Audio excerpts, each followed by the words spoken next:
Today we're reading from Sripad Krishnadas Kaviraj Goswami's Shri Chaitanya Charitamrita, and we have lots of verses to go through. It's difficult enough to speak from one verse. We have how many verses today? 10 verses. Yeah.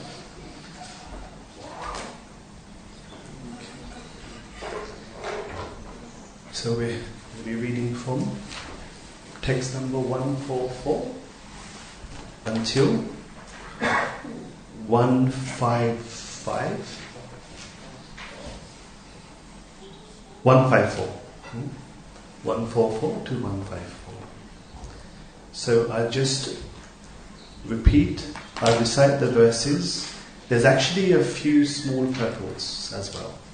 So I'll recite those small purports, and then we'll have the main purport and the verse response on 154. So bear with me as we go through this.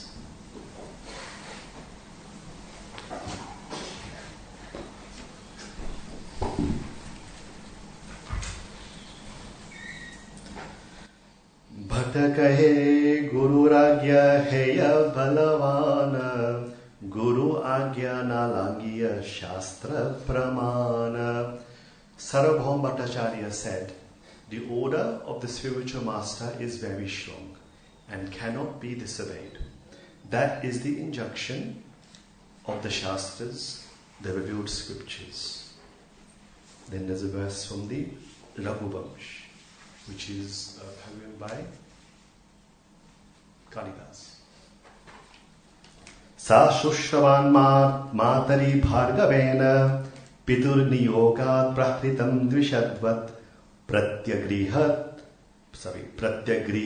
agraja shashanam tad ajnana gurunam hya abhicharaniya.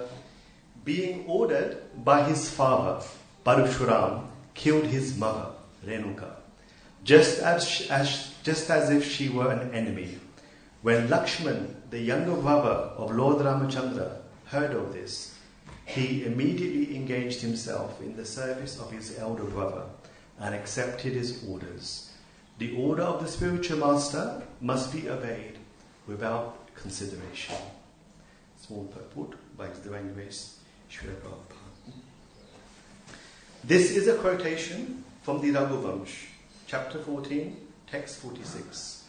Lord Ramachandra's statement to Sita, given below, is from the Ramayana, Ayodhya Khand, chapter 22, verse number 9.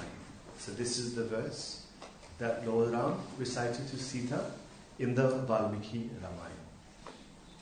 Nirvicharam gurur agya maya karya mahatmanaha shreyo hiya evam bhavatyascha mama chaiva visheshataha.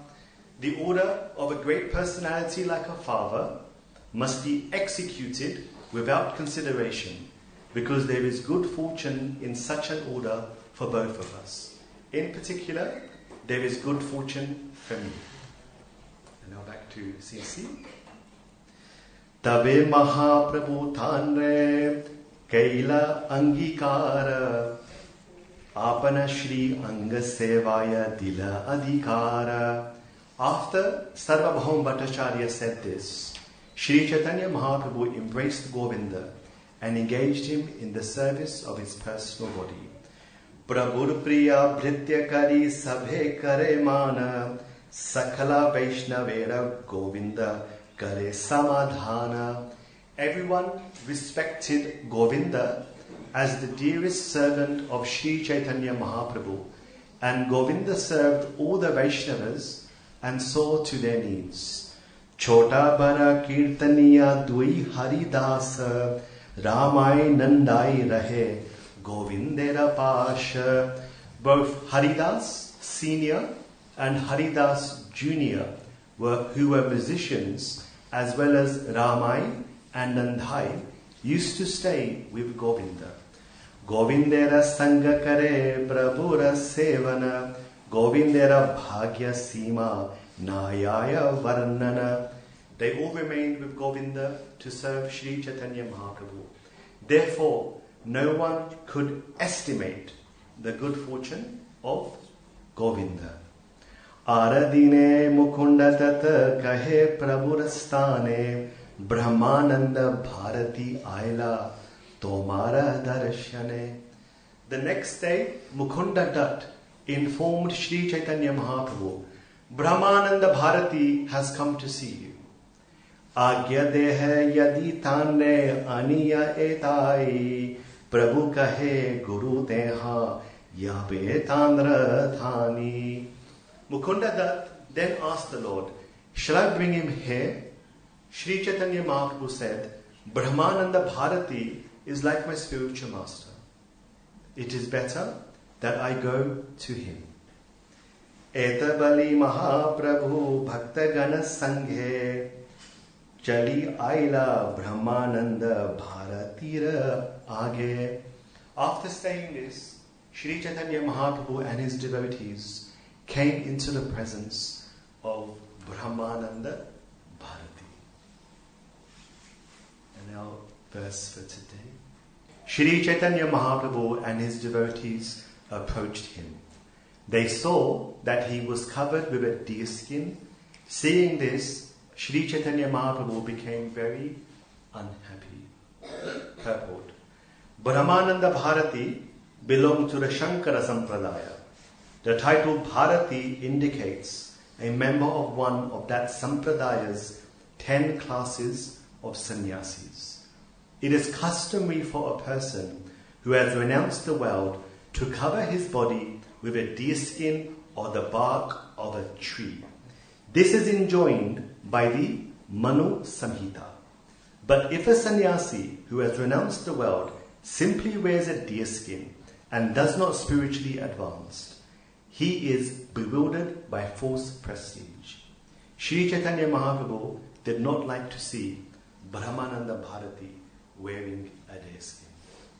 Om Ajnana Timirandasya Jnananjana Shalakaya Chakshurunmilitam Yena Tasmai Shri Gurave Namaha Dhamyamano Vishtam Stapitam Yena Bhutale Swayam Rupa Kadabhayyam Tadati Swapadantikam Vandeham Shri Guru Shri Yuta Padakamalam Shri Guru Vaishnavamscha Shri Rupam Sahagrajatam Sahagana Raghunathamritam Tam Sajivam Sadvaitam Sahavadutam Parijana Sahitam Krishna Chaitanya Devam Shri Radha Krishna Padam Sahagana Lalita Shri Vishakhamritamscha He Krishna Karuna Sindhu Dinabandhu Jagatpate Govesha Gopika Kanta Radha Kanta Namastute Tapta Kanchana Urangi Radhe Vrindavaneshwari Vrishabhanu Sute Devi Pranamami Hari Priye Vanchakalpatarubhyascha Kripa Sindhuvya Evacha Patitanam Pavanebhyo Vaishnavebhyo Namo Namaha. Jaya Shri Krishna Chaitanya Prabhu Nityananda Shri Advaita Gadadhar Shri Vasadi Gaura Bhakta Vrinda. Hare Krishna Krishna Krishna Hare Hare Hare Rama Hare Rama Rama Rama Hare Hare. Hare Krishna and good morning to today's class. So there is so much to speak throughout these 10 verses. Today I won't be able to do justice to cover everything, but I have chosen 3 themes to cover today. The first theme is the absolutely amazing story of Madhya Lila. Okay? This is a personality who is not well known so much, even her husband, and obviously Parashuram, not so much information is told about him. So I would like to cover the story of Mama Renuka because it brings around so much understanding of Krishna's intent of the verse, Paritranaya sadhunam vinashaya dushkilam, where Krishna descends to protect his devotees and annihilate the miscreants. The second theme that I would like to cover, if we have time, is the reasons why Chaitanya Mahaprabhu was sad to see Brahmananda Bharati, who is just like his spiritual master, wearing a deer skin. And then the third, given that it's Easter Sunday, happy Easter, I will try to share with you a conversation between Srila Prabhupada and His Holiness Golok Nivasani, Shripad Tamal Krishna Maharaj. They discuss about their life after Easter, after the crucifixion. So the understanding is that people write history. So it is not always that historians are limited to the place where Jesus was born and he had his pastimes. There are other individuals who wrote about his story. Who wrote about his story after the crucifixion. And Prabhupada discusses this with Ramakrishna Maharaj. So would you like to hear about that as well? Yeah. Because his life doesn't end after Easter, after the chocolate eggs. There's a little bit more. So if we get time, actually I recorded the conversation on my phone. I'll try to play it. Let's see if it works. Otherwise I also have the text. Discussion of April 1977. Okay? So let's see how we go through. So the first verse that we read in 144.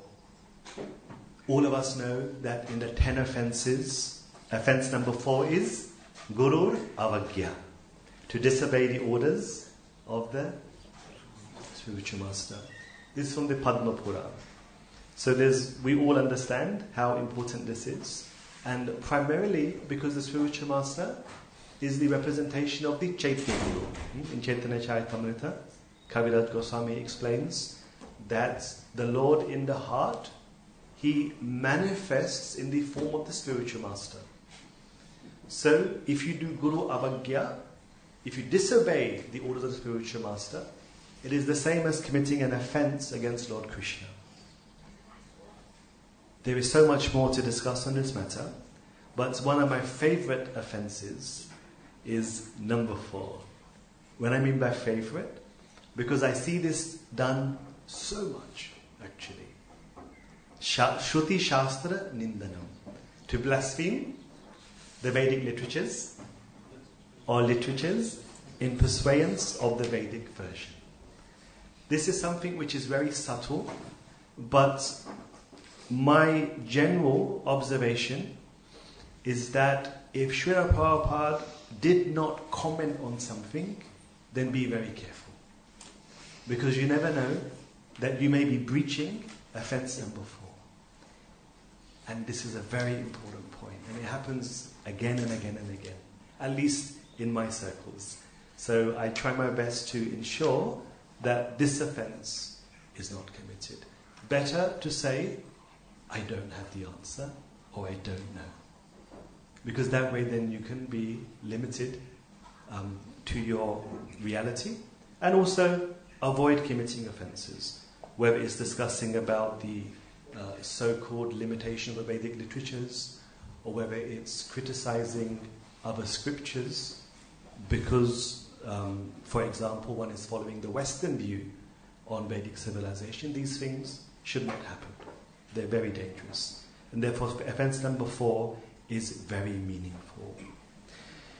Kalidas in the Raghuvamsh, he quotes this very long verse about Parashuram killing his mother Renuka, just as if she were an enemy. When we hear such verses, I asked some devotees, what comes to your mind? And I would just tell you what they said. It was just a few devotees who I asked. Some of them said was the materialistic nature of a female. Some of them said the inferiority of a female. And others said the power of Parashuram. Jai Shri Radha Gokulnanda ki Jai. Jai Shri Lakshmana Ramana ki Jai. Jai Shri Gauranitai ki Jai. However, these immediate reactions when you come across this story are completely incorrect. This story actually has been written to glorify the power of woman.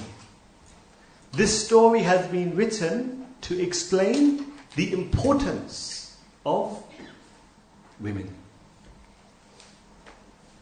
Renuka was born in Madhya Pradesh. She manifested from Agni by her father after performing a yajna, King Renu. Now Renuka was named Renuka because she was an atomic scientist. Very smart, very intellectual, and very clever. She was an atomic scientist, and therefore her name was Renuka. And you'll get one example on how clever and smart she was. Okay? She did something that no one's ever been able to do, even to this day. So we will come to that. There's just one example that I will give to demonstrate how smart and clever and advanced she was as a person.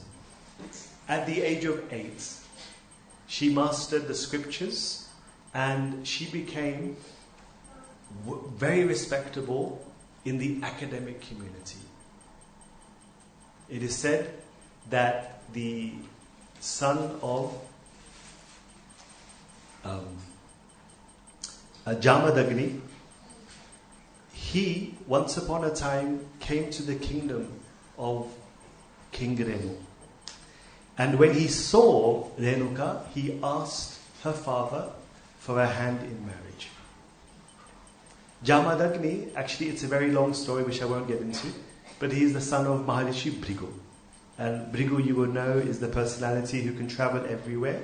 And he also once ended up in Vaikuntha, where he kicked the chest of Narayana. It's a different story which we won't get into, so I hesitated. King Renu, with all awe and celebration, arranged the marriage of Jamadagni and Renuka. Renuka was very young when she got married. And from the moment of her marriage, all she did was serve her husband in assisting him in performing his Sandhya Vandanam, recitation of scriptures, seeing students, disciples in the house, cooking, feeding, and also answering questions. And on her daily routine, she would go to the Ganga, and her job was, her service was to bring water back to the ashram so Jamadagni can perform his tarpan, his achaman, and his ablutions. Now during those days, this was a very long time ago. I will give you an example. This is how long the story was. Once upon a time, it was extremely sunny. And Jamadagni became very upset. So he shot several arrows at Surya in order to dissipate the heat. Surya appeared and said, please, I'll be destroyed. I will do you a boon. I will give you something called an umbrella and something called sandals. So you all own umbrellas. The first umbrella was given by Surya to Jamadagni. And umbrellas then became popular on this planet, and sandals, so that we can protect ourselves from the heat. Of course, in Europe, it's also used for rain as well. So this is an example of how old this story was. Parashuram appeared in the 19th Mahayug, Lord Ramchandra in the 24th, Lord Krishna in the 28th. So, and Parashuram is still around. Parashuram in the previous yugas, he was Kalki. And at the moment, he's waiting for Vishnu Yasha's son to be born in Sambhala, which is in Moradabad, India. And he will then initiate him and become his guru. And then Kalki will do what he has to do to end Kali Yuga. So Parashuram has been living for a very long time. And Jamadagni was his father. So can you imagine how long this story took place? So many years ago, many hundreds of thousands of years ago. So, how would she now bring back this water? Here is an example of her atomic scientific ability. She would make a pot out of sand, and she would fill the pot of sand with water. And then she would grab a snake and she would wrap it around her head and then place the pot of sand with Ganga water upon her head. And every day she would go to the ashram to provide this water for Jamadagni. And there were many, many other inventions and creations that Renuka gave to the world. The concept of a pot, the concept of an umbrella, the concept of wearing sandals. There is a lot more to describe about her glories. But what you'll find is in the Vedic literatures, there are two powerful energies which always get disturbed as an indication for the Lord to descend to annihilate miscreants. The first is Gaumata, cow. And the second is women. These two energies, they're always implicated in the destruction of unrighteousness. So when we say about women, we immediately think of Draupadi, Yagyaseni, we think of Sita, we think of Shachimata, and in this situation, Renuka. So, why was Renuka's head decapitated? After explaining so much about her importance and her glory, there are so many reasons for this. I will just cover one or two or three. But it's not what you're assuming. It is not because she was fallen and she committed a sin. And it's just another example of the problem that women create in life. It's none of that at all. It's the entire opposite. What did Draupadi do? What did Sita do? What did Renuka do in order to be treated the way they were by the most powerful evil people on this planet? Why did they sacrifice themselves for the higher good? Because they're powerful. They have the ability to do so. In Vedic culture, the feminine energy is known as Shakti. Why? Because that's where the power belongs. That's where the greatness belongs. Even in the Brahmavarta Puran, towards the end, when Krishna returned back to Vrindavan to meet his parents and Shri Radha, Vyasadeva explains that there was a conversation where they were reminiscing about Krishna's pastimes. And they say, Krishna, you do know, right, that the reason why you killed all those demons as a young boy was because Shri Radha manifested in your left hand. And through your left hand, all the demons were annihilated. Your right hand was very weak. So Shri Radha came, because she is the Ardhangani on the left-hand side, and she actually annihilated all the demons in Vrindavan. Krishna was the medium. It was Shri Radha doing so. And then, don't forget that when you picked up Govardhan Hill, you chose your left hand, because I was there lifting up Govardhan Hill on your behalf. So there are so many intimate, beautiful exchanges between Radha and Krishna. But the point I want to make is that to understand the story correctly, you have to understand the tattva that's represented in the Vedic scriptures. So, Renuka and Jamadagni, they were living at a time where literally the whole planet was under the supervision of a great king whose name was Kartavirya Arjun. He was so powerful that he had, from benediction, he gained 1,000 arms. That's how powerful he was. Now, Kartavirya Arjun was actually not like Ravan, and he was also a contemporary of Ravan. They lived at the same time. Ravan was a sinner from beginning. Most of you may have read that and you will know that. But Kartavirya Arjun was not like that. He was a Danvir, he would give charity, he would help the Brahmins, but power and fame got to his head. And he then began to become unrighteous. Now when Kartavirya Arjun became unrighteous, the general public started to break the day-to-day values, morals and ethics of human society.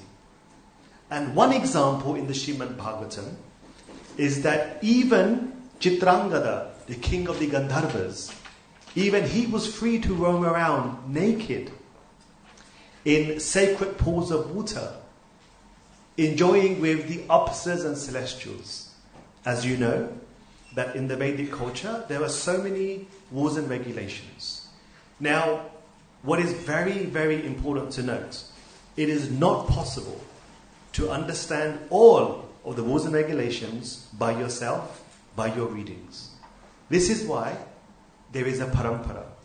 Because one's father, one's mother, one's grandfather, one's grandmother, and then great-grandfathers and great-great-grandfathers and uncles and aunts, they're all following the Vedic culture.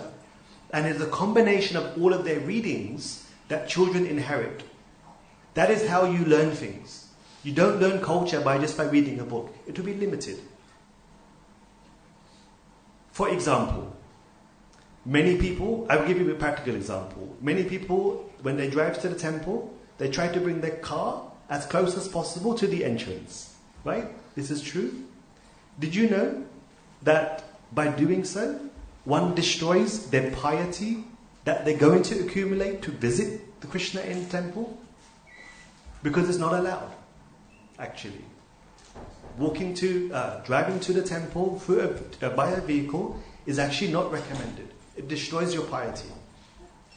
Therefore, practically, how do you do this? You park at a distance. Maybe in the field. Okay. You can leave the space here for the devotees. You park in the field and you walk as much as you can to the temple. That way you don't destroy your piety. So you may think, actually it's the opposite. I am conveniencing myself so I can go for darshan very quickly. But actually the scripture is saying something else. The scripture is saying that you must have some austerity. Walking to the temple. Otherwise the purpose of coming to the temple has already been destroyed before you've come. So there are a lot of minor, small little things that when parents, family, communities, generations share with their children, they're able to actually make advancement. Otherwise you keep going back and forward, back and forward. Now Kartavirya Arjun, because he was the king of the entire planet, him becoming unrighteous started to give people the impetus to also follow irreligious principles. And therefore, Jamadagni and Renuka, in the same way that Sita and Ram, in the same way as the Pandavas and Draupadi, in the same way as Shachimata. I say Shachimata because some of you may have read on how hurt she was when Mahaprabhu departed and took sannyas. We won't have time to go through that at all, and I'm sure somebody else will cover it in the future. Similarly, Jamadagni and Renuka, they had to perform some activities by which people will recognize how bad the condition of the planet has become. And sometimes these activities are very, very gross. For example, in the Mahabharata, Vyasadeva chose to speak and include the very unfortunate disrobing of Draupadi. Now remember, Draupadi's other name is Krishna. Because actually, she's intimately related to Lord Krishna. Therefore, it is not the etiquette to speak about very irreligious activities that impact devotees of Krishna. But Vyasadeva chose to speak about Draupadi's disrobing. It's a very horrific scene if you read it from the Mahabharata. And for those who believe it's not there, it is because it's a book of 100,000 verses, and my dear friend, you probably haven't had time to go through 100,000 verses, given that the Bhagavatam is 18,000 verses, and people struggle to read the Bhagavatam. Okay? What generally happens in good culture is that you first read the entire book, then you quote from it. What happens now is you don't read the book and you quote from it. Okay? So Prabhupada's books, it's very important to read back to front. Otherwise we actually become cheaters because you don't actually know the context of the entire book. It's just another part I wanted to share. So, in order to demonstrate and evidence how bad society had got, once one Renuka had collected water in the pot of sand. As she was going back to the ashram, she saw the king of the Gandharvas bathing naked in the sacred rivers, which itself is an offense. Because water represents Varun. It's a personification of a celestial. And therefore, one has to be very respectful when you bathe. And he was sporting in it. My work allows me to travel quite a lot. And only recently, I had the fortune of visiting Mayapur and Vrindavan back to back. If some of you have done that, you'll know how beautiful it is. And two of the highlights of my visit recently was to go to the Janmastan of Lord Chaitanya Mahaprabhu and touch those sweet little feet of his under the tree, the neem tree. And then literally 2 days later to go to Mathura and touch that sacred slab upon which Lord Sri Krishna appeared. I also went to Radha Kund, and things have changed now. They let you bathe. So Radha Kund, Sham Kund, Radha Kund. But while I was bathing, there was a local person who started to swim in Radha Kund. I was thinking, oh God, the Pandas are not going to like this. And immediately the Pandas are, no, stop swimming. So even swimming in sacred waters is not permissible because it is an activity of devotion. It's a religious activity, bathing. So when this happened, Renuka, she paused. And as she paused, she saw this irreligious activity taking place. Now many scriptures say so many things, and they say different things, okay? In the Srimad Bhagavatam, it basically says that the word in the 9th canto, 16th chapter, verse number 3, the word used is kinchit. It's kinchit, which means very little. Renuka, very, very tiny bit, became inclined to, I don't know how to say this, but she was inclined to the activity that was going on. And her mind deviated from her chastity. Okay? Other scriptures, like the Brahmanda Puran, the Mahabharata, and one other text, it talks about, I think it's gone off, it talks about her spending more time than was required in walking past. So there are different types of understandings of what took place at that point. But let us at least accept that the Srimad Bhagavatam says, Prabhupada translate, she was somewhat inclined toward him and failed to remember that the time for the fire sacrifice was passing. Okay, so at least this is what the Bhagavatam says. Now, at that point, the water began to come out of the pot of sand because the chastity was then being impacted. And she realized that the time for the Homa Vela, the time for the Homa was also passing. So Renuka, with her head down, she returned back to the ashram. And when she did that, Jamadagni saw there's no water in the pot. So she placed the pot of water in front of him and stood down with her head. Her service was impacted by being disturbed on the way. Now Jamadagni did something. Okay? But before I explain what he did, I have to tell you another story. In Vedic literature, there's a story, and in a story is another story. Okay? But try to bear with me because it's very important that all of these elements are understood. Jamadagni once, while performing worship, he had a Kamadhenu, a cow which gave sacred milk. And at that time, Dharma personified was walking around. He saw that Jamadagni had milked the cow and placed the sacred ambrosia milk in a pot. Dharma decided to enter that pot of milk and transform himself as anger. Because remember, this was a very long time ago. All the concepts that we mentioned earlier were new to the planet.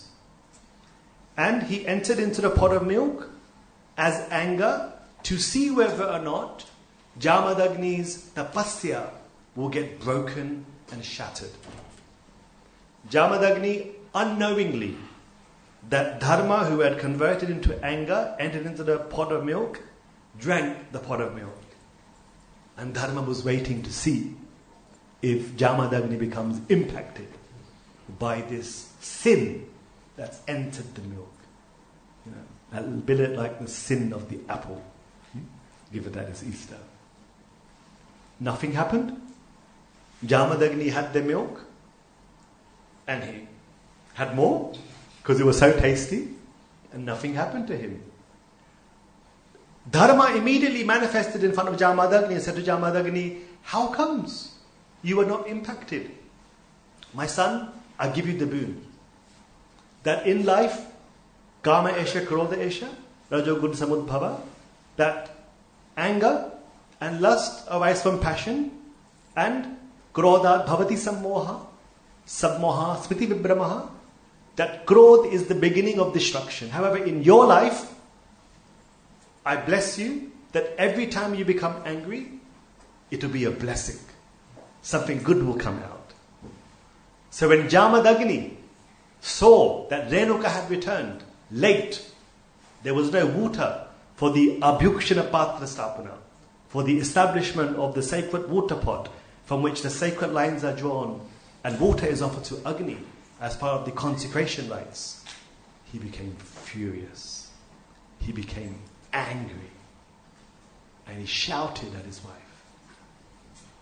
And in his meditation, he felt to himself that her chastity has been compromised and therefore she was late. And for that reason, I am now unable to perform my Homa.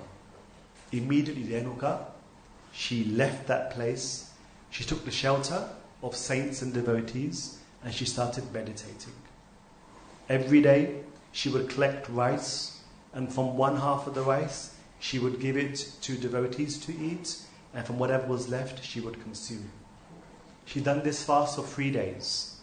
And the devotees and the saints said to her that having performed this tapasya away from your husband, hopefully when you return back, his anger has calmed and he accepts you. Think about the story of Sita and Ram in this regard. And all is well. However, there is a chance that you may have to go through difficulty for a short period for a higher good. And the same thing happened to Draupadi and Sita. You understanding the point that I'm trying to make? This story is not what you think it is. This story doesn't explain about the unglorious nature of Renuka. It doesn't talk about, it talks about the opposite of this. So Renuka, she then returned back to the ashram, and unfortunately Jamadagni's anger was still with him. Why? Because something good is meant to happen. He immediately told his sons, I would like you to chop off the head of Renuka. Why did he say this? Him and his wife arranged this entire scene for the destruction of Kartavirya Arjun and his sons, so that Dharma could be re-established. And this is why Jamadagni asked his sons to decapitate Renuka, because he needed somebody who is going to be up for the job of Vinashaya Chadushkitam. Somebody who doesn't disobey the orders of the spiritual master. Somebody who is fully dedicated, who is strong enough and powerful enough to carry out this very difficult task. Even Arjun was asked by Lord Krishna on the eve of the battle to meditate and worship Durga in order to be successful in the war. Some of you may know this. His 4 sons all immediately declined. They were not up for this job. However, Parashuram, when he was asked, him being the youngest son, there was no expectation at all for Parashuram to follow his father's order. But Parashuram agreed. And why did he agree? Because he knew that his father was very, very powerful. And he knew that something from here will come, which is to serve the purpose of God. Remember, Jamadagni and Renuka are not just an ordinary man and woman. We described already some of their characteristics. They are not to be compared to humans. In fact, they were non-humans living in Mahishmati, which is Madhya Pradesh at that time. Parashuram, he immediately, knowing the power of Jamadagni, used his axe that was given to him after worshipping Shiva and Parvati, and killed his 4 brothers and his mother. I will tell you in a moment. At this point, Jamadagni had gained his wishes. He had found somebody that is now going to perform the service to eradicate irreligious principles and establish Dharma. Because Parashuram had shown full faith, full power, he had demonstrated his ability. The entire episode of Renuka and Jamadagni is now coming to its conclusion. Jamadagni immediately said to Parashuram, I am so pleased with your service. Please ask for a benediction. And Parashuram replied, Jivitam jasmitam badhe. Let my mother and my brothers immediately at this very second come back to life and not remember the fact that I had killed them. Jamadagni said, Tathastu. Renuka and the 4 brothers immediately came back to life as if they had just woken up from sleep. But after this happened, Parashuram went off to do some tapasya, and at that point Kartavirya Arjun's sons came and separated the head of Jamadagni, because Parashuram had killed Kartavirya Arjun. Renuka, she beat her chest 21 times. And Parashuram then received the instruction from that beating of 21 times that he is to annihilate the Kshatriyas across the planet so that he can re-establish Dharma. And Srila Prabhupada elaborates on this in Canto 9 of the Srimad Bhagavatam, and you can read about this in more detail if you would like to. Parashuram, after annihilating the sons of Kartavirya Arjun, it is said that he piled heads and heads and heads in order to establish Brahmanical principles, as mentioned by Srila Prabhupada in this particular canto and chapter. He also, with the blood of the Kshatriyas, he established Samanta Panchaka, which became Kurukshetra. And Kurukshetra was then used as the battlefield of the Mahabharata. So these are all interconnected because they are all having the attribute of establishing dharma. In this very same verse that we discussed, Kaviraj Goswami, he quotes from the conversation of Lord Ram and Sita.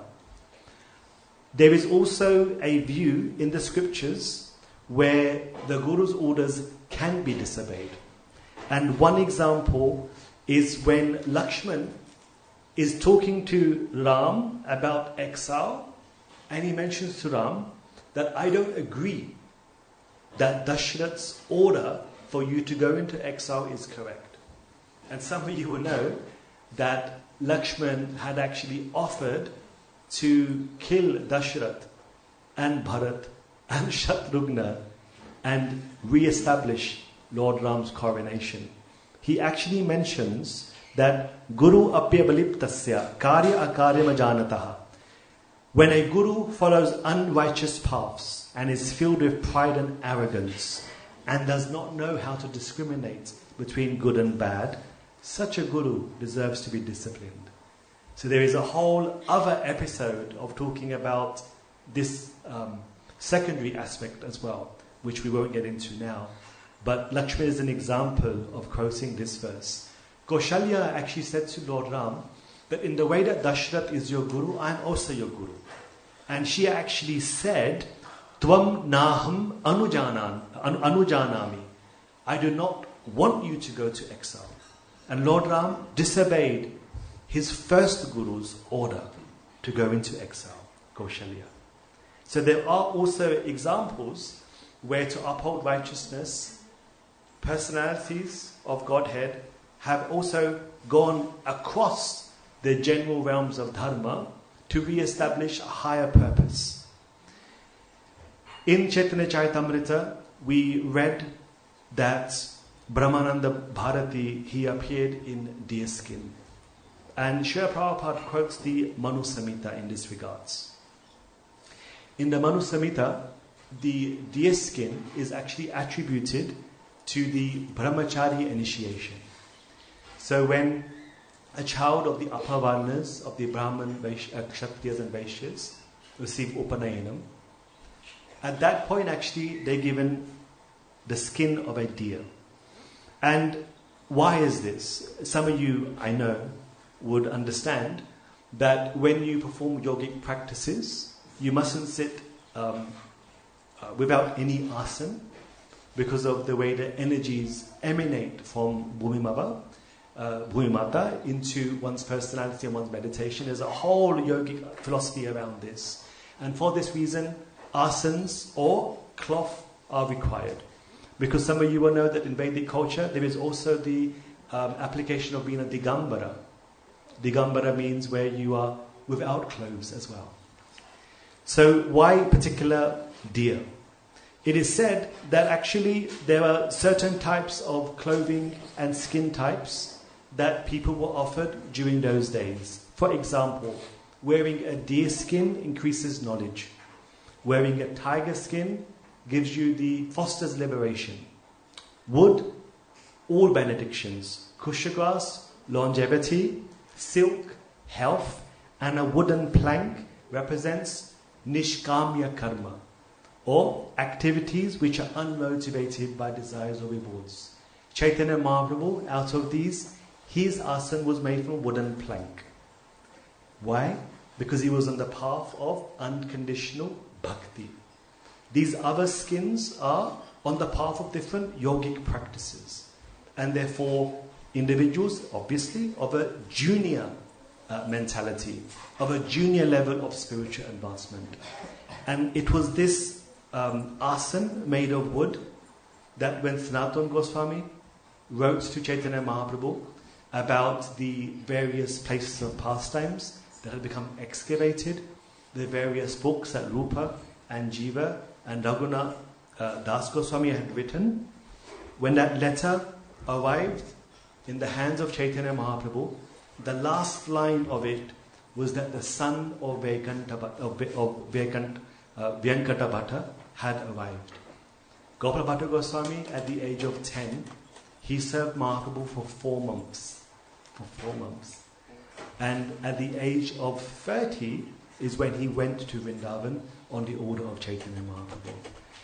Gauranga Mahaprabhu was so happy that Gopala had entered Vrindavan and is now associating with Rupa Sanatana and Jiva Goswami, that he sent his own wooden asana, as described in this verse, and he asked Sanatana Goswami through the letter, give my wooden asana to Gopal Bhatta Goswami.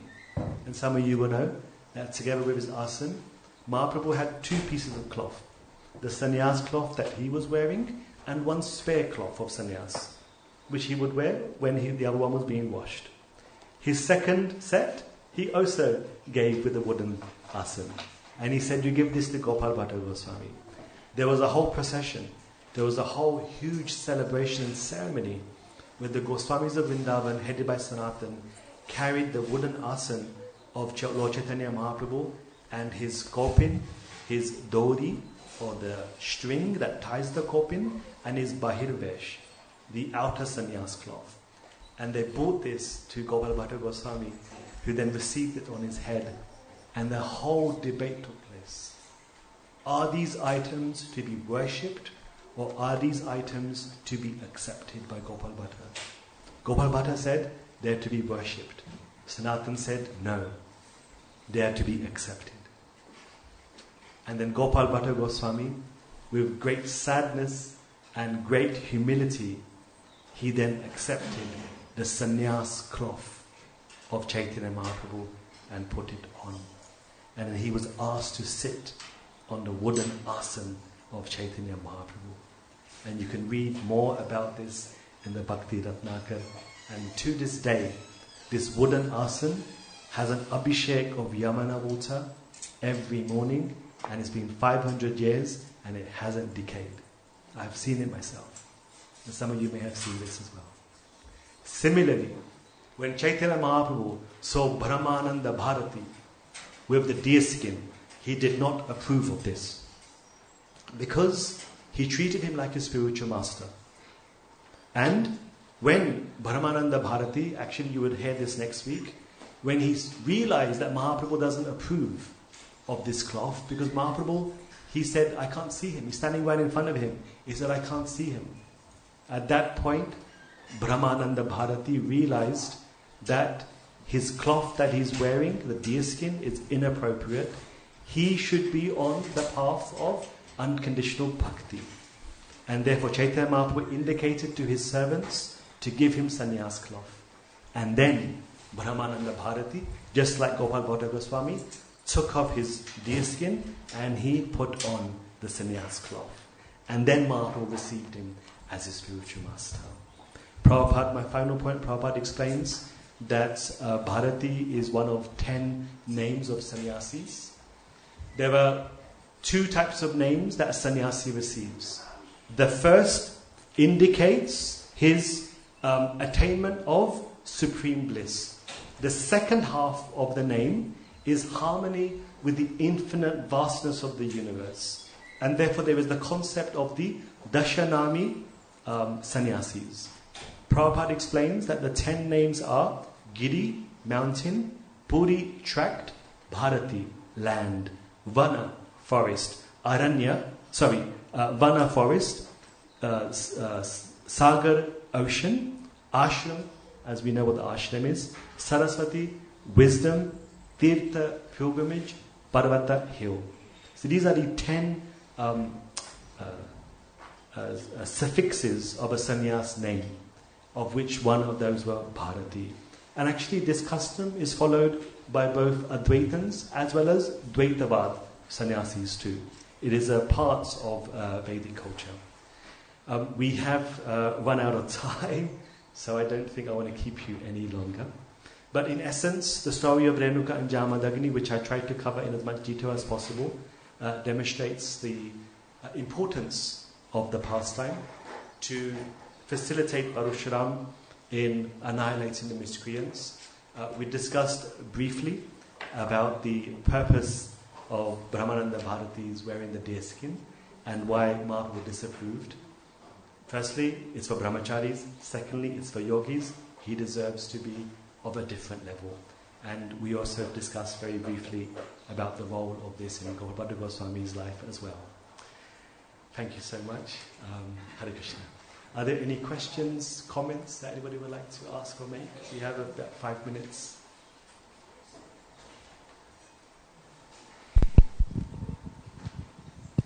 Hare Krishna.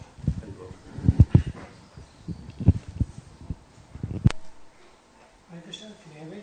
Yes, sir. Just began. Thank you so much, Radha Raman. This is a lovely and informative class. About the instructions about not to disobey the orders of the spiritual master. So we, in modern times now, we have a spiritual master, but unfortunately, sometimes they may certainly ask you a certain duty or certain commitment that you must follow, or ask the spiritual master asks his disciple, for instance, okay, I want you to go to Russia and start preaching, I want you to go to China and start preaching, or some other sort of country, but it may not be practical for you because of your time, place, circumstances, family. So in that situation, how would you speak to your spiritual master? It's a difficult question. Would you like to answer, Prabhuji? Would you like to answer? Share something.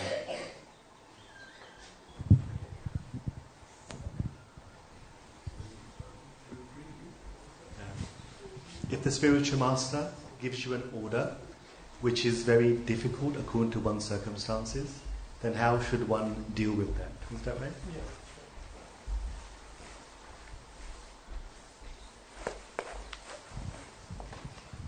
Quick follow?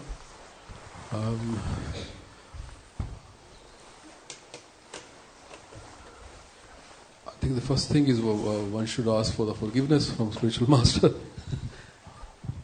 If you can't follow his instruction or something like that. Try something. I just remembered, like Prabhupada, he said it took him, 40 years before he could follow the instructions of his guru. So, but it was on his mind, how can I do it, how can I do it? So just by this, you are not, most of us, immediate, especially difficult instructions to follow immediately, but we meditate and we try to find a way, and then time will come that things will happen. That's all that I can say.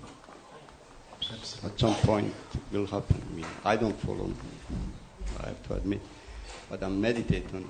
At some point maybe Krishna will help, but something like that. Thank you, Prabhuji.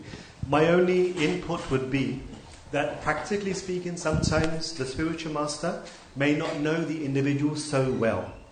This happens a lot nowadays because of the obviously the good development and elevation of Krishna consciousness. It is not always possible. So even yesterday, His Grace Nilamada Prabhu was asked a similar question, and my understanding from Prabhuji's response was that one should develop many Siksha Gurus who are peers, who are similar generations, maybe next generation above, with whom you can have a daily connection and understanding with. And these Siksha Gurus sometimes will be actually in a better position to give you regular guidance, regular mentoring, regular advice. And then obviously at that situation, that then becomes an order of Krishna in your life. So with my humble self, being here for nearly 30 years, I've had the greatest opportunities of having Siksha Gurus like Nilamada Prabhu, like Shruti Dhamma Prabhu, like Pranabandha Prabhu, like Gadadhar Prabhu, and so many other devotees, Gauri Prabhu, so many, Mava Kalangana. So in my own little life, I actually gain more advice from my local Bhaktivedanta Mana Siksha Gurus than maybe my own Diksha spiritual master, because sometimes you don't even see that person for a year or two, depending on your own circumstances. So I don't think I've answered your question, Prabhuji, but what I would say is that one should approach Siksha Gurus who are local and they know you very well. Krip Mahaprabhu, obviously I forgot to mention his name. And actually you'll find that you can have a better conversation with such individuals when they give you instructions that maybe you have difficulty in following. And then there can be some adjustment as well. But sometimes, obviously, the spiritual master is also close to you in terms of your Diksha Guru, then that's also a great benefit to have. But the main thing is, there should be a two-way conversation, where possible. And if you cannot have a two-way conversation, best not to receive instructions. That is my suggestion. Best to receive instructions from devotees to whom you can have a reciprocal conversation. Which is why in Sanskrit, it's the only language that has a dual. You have single, dual and plural. Sanskrit has a dual. Because it's all about a relationship where two people should speak. God, the devotee, the spiritual master, the disciple. You know? So there's a whole big culture around this. But in your situation, your spiritual master is my own spiritual master, Bhakti Chandra Swami. And when I was in Mayapur a few weeks ago, I embraced his samadhi because I knew that every time Maharaj sees me, he would embrace me. And the devotees were looking at me thinking, this is a bit odd. You know, I'm from Britain, we do unconventional things, so no big deal. But Bhakti Chandra Swami, of course, he was somebody who, in my example, when he would give an instruction, he would call you, he would turn up at your house, he would ask other devotees. He was really engaged with instruction. So you're very blessed to have somebody like Sripad Bhakti Chandra Swami giving instructions. Is that okay, Krishna Govinda? Thank you so much. Any other comments anybody would like to make? Prabhuji, please. Your question will be difficult for me to answer. I was always, I can say, I felt dislike, like Lord Chaitanya Mahaprabhu, he accepted sannyasa within Mayavadi line. And then I'm just wondering, in this line of these sannyasis, gurus of Guru, were they ever affected by Mayavad philosophy? And then in which way? And then how that, for example, disciples and in the line of Chaitanya Mahaprabhu, that means eventually they disobeyed the path of the Guru. Yeah. And then who was initial Guru of this parampara? Yeah. Was he Mayavadi? Absolutely. And how is that? Yeah, this is a really good question. If you're getting late for breakfast, you can obviously exit, but I'll try to explain very quickly. You see, in the same way that Kartavirya Arjun and his sons were destroyed by Parashuram, there was a time in the Itihas where all Vedic culture had got destroyed. And the person that came to slowly re-establish Vedic culture was Adi Shankara. Bhagavad Pad Adi Shankara. And Adi Shankara did the most amazing job you could ever imagine. Sometimes when we talk of Mayavad philosophy, it is the philosophy against which we have a problem with. But the individuals themselves, Adi Shankara, if he had not appeared on earth, and if he had not come to India, Chaitanya Mahaprabhu would never have descended. And I will explain why. In the Puranas it describes that Adi Shankara, he sowed the beach of the evolution of theism in India. Because Buddhism had come and completely eradicated the existence of God. They completely destroyed all Vedic scriptures. There was nobody following this practically. So Adi Shankara, he initiated the evolution of theism in India. How is this? By bringing people at least to the acceptance that the Vedas are an authority. He had to do it very slowly. We are so we are so lucky that we have the philosophy of today. Because at those days, even to accept Veda as Shabda Praman was not followed by people.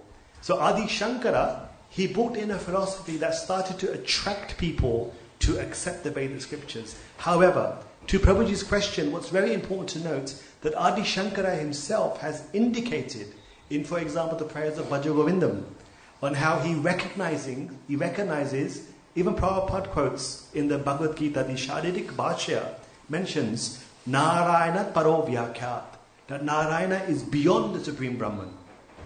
So we can actually see that Adi Shankara, in his own personal life, he acknowledged and understood the importance of Lord Shri Krishna being the original Godhead. However, his philosophy did not align with his internal thoughts because he was beginning the evolution of theism in India. So his followers were obviously following the Mayavad or the Brahmavad philosophy. And at that point, at least in India, you will find that at that time it was 500, now it's been 1,000 years of an unbroken parampara. At that time, 500 years had passed of the Shankara parampara, and the whole of India was infiltrated with sannyas after sannyas, like in Banaras. How many sannyasis were there? 10,000? Was it 10,000? When Mahaprabhu went to Banaras and met Prakashan and Saraswati? 10,000 sannyasis, imagine that in one room. Huh? So it was infiltrated. So Mahaprabhu, he saw that this is the best place to spread Krishna consciousness. Because there are 10,000 sannyasis. So Mahaprabhu then went to Banaras, sat in the place where we actually have the original painting at home. If you want to come and see, let me know. The original painting that was done by Kamadevi of Mahaprabhu sitting in the place where the sannyasis would wash their feet, the Pada Prakshalanam area. And Mahaprabhu sat there, and Prakashan saw, he looks like Narayan. There are millions of suns oozing from his body. He held his hand, brought him over. And then Mahaprabhu said to him, the reason why I'm dancing and chanting is because my spiritual master thought I am a... Exactly. You said it, I didn't say it. And therefore, he taught me just one thing, Hare Nama Eva Kevalam, to chant Krishna's name. And then the Mayavadi sannyasis disobeyed Adi Shankara's teachings and accepted the inner ecstasy of Adi Shankara to become devotees of Krishna. So like that, Prabhuji, you can see. Is that okay? Yeah. Oh, Mataji. Oh, Prabhuji, please. After you, please. Hare Krishna.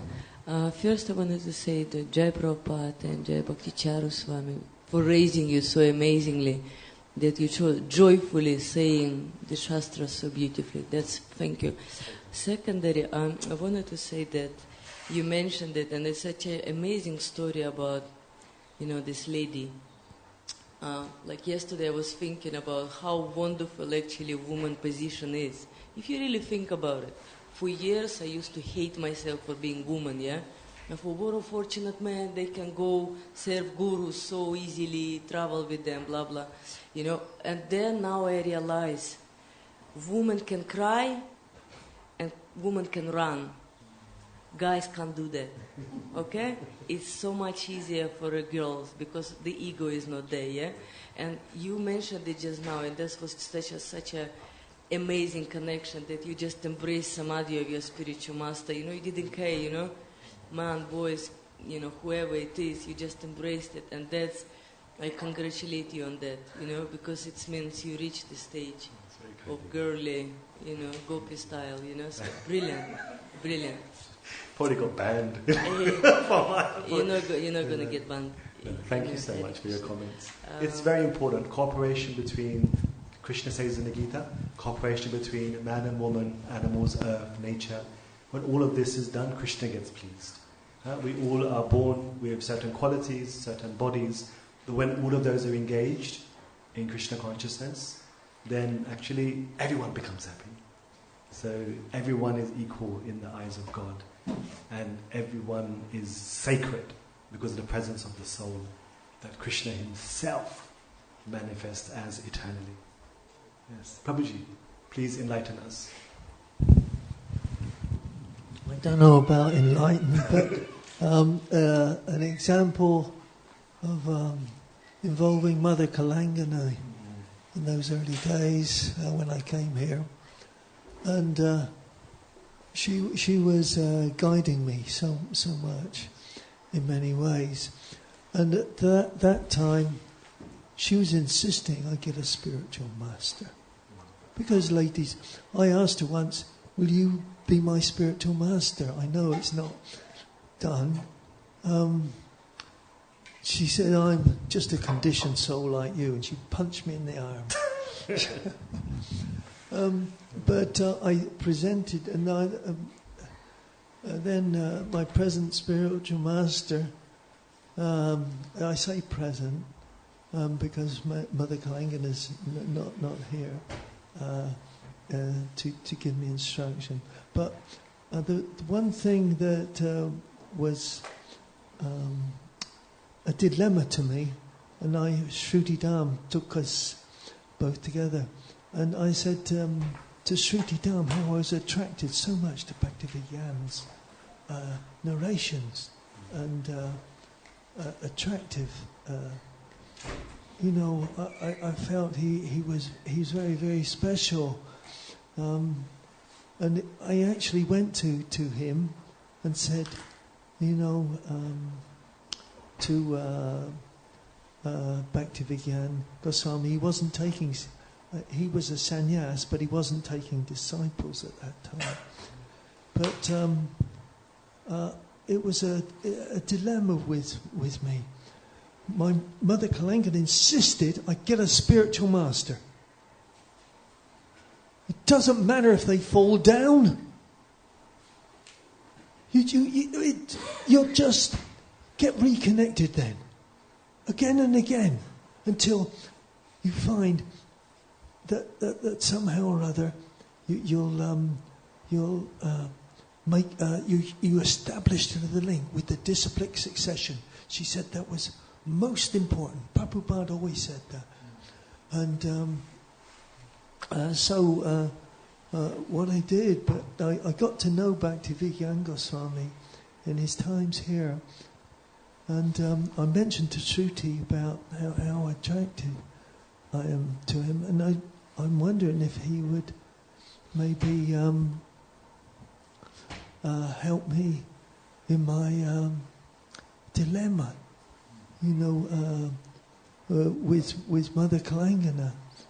So I felt, I was attracted to both parties, Mother Kalangana and Bhaktivedanta Goswami, very strongly. And so, and that my Bhaktivedanta Goswami wasn't even a disciple of Srila Prabhupada. And so I remember at my initiation there, he said to me, I said to him that I would be, like Shruti, he said, I'm trying to clarify it in my own head actually. My spiritual master said to me at my initiation, what instructions I promised to follow Srila Prabhupada's instructions and everything. And he said, yes, but it's conditional that you follow Mother Kalangana as your main Shiksha Guru, because I may not be present all the time. So he said so he reminded me that actually, and he said it to me, he said he respected and that he felt, this is Bhaktivedanta Goswami, that actually she was my real spiritual master. It was a strange situation.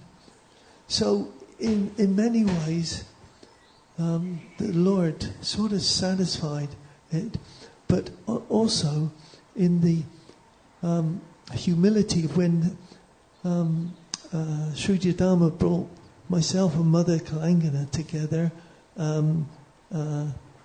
with Bhaktivedanta Goswami. And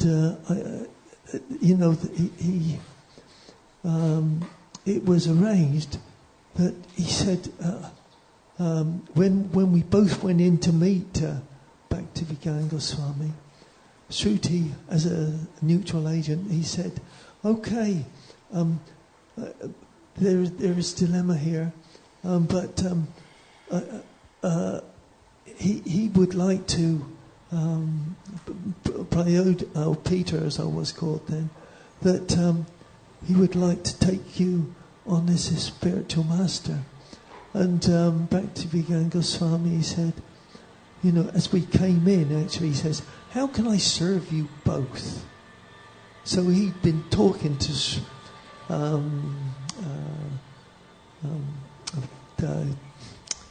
Shrutidharma about this, and he brought us together.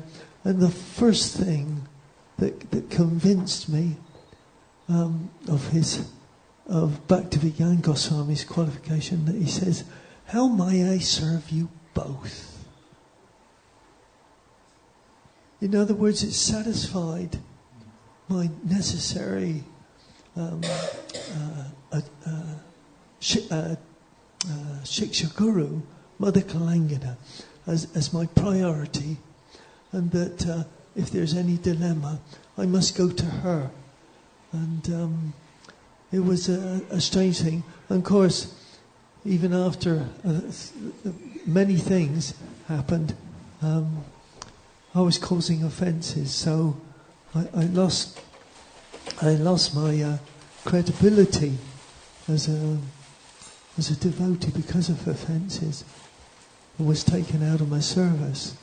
So, but what still was relevant was that since that time, my spiritual master has taken me through my own crisis. And I'm continually quoting from both, you know, all the time.